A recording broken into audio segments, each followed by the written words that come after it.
নতুন মোড় নিয়েছে মধ্যপ্রাচ্যে যুদ্ধের উত্তেজনায়। পারস্য উপসাগরের হরমুজ প্রণালীর পর এবার লোহিত সাগরের প্রবেশদ্বার খ্যাত অত্যন্ত গুরুত্বপূর্ণ বাব আল মানদেব প্রণালী অবরোধের হুমকি দিয়েছে ইরান। ইসরায়েল ও পশ্চিমা বিশ্বের সাথে চলমান উত্তেজনার মধ্যেই তেহরানের এই ঘোষণা বিশ্ব অর্থনীতিতে বড় ধরনের ধাক্কা দিতে পারে বলে ধারণা করা হচ্ছে।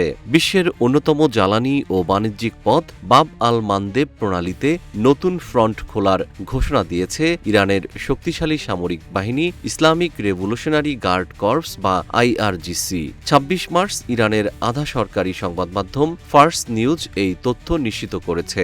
আইআরজিসির একজন উচ্চপদস্থ সেনা কমান্ডার জানিয়েছেন, শত্রুপক্ষ যদি ইরানের কোনো দ্বীপ বা ভূখণ্ডে স্থল অভিযানের দুঃসাহস দেখায় কিংবা পারস্য উপসাগর ও ওমান সাগরে উস্কানিমূলক তৎপরতা বৃদ্ধি করে, তবে বাব আল মানদেব প্রণালীতে কঠোর অবরোধ জারি করা হবে। ইয়েমেনের দক্ষিণ পশ্চিমাঞ্চলে অবস্থিত এই সংকীর্ণ জলপথটি লোহিত সাগর ও অ্যাডেন উপসাগরকে যুক্ত করেছে। এটি সুয়েজ খালের প্রবেশপথ হিসেবেও পরিচিত।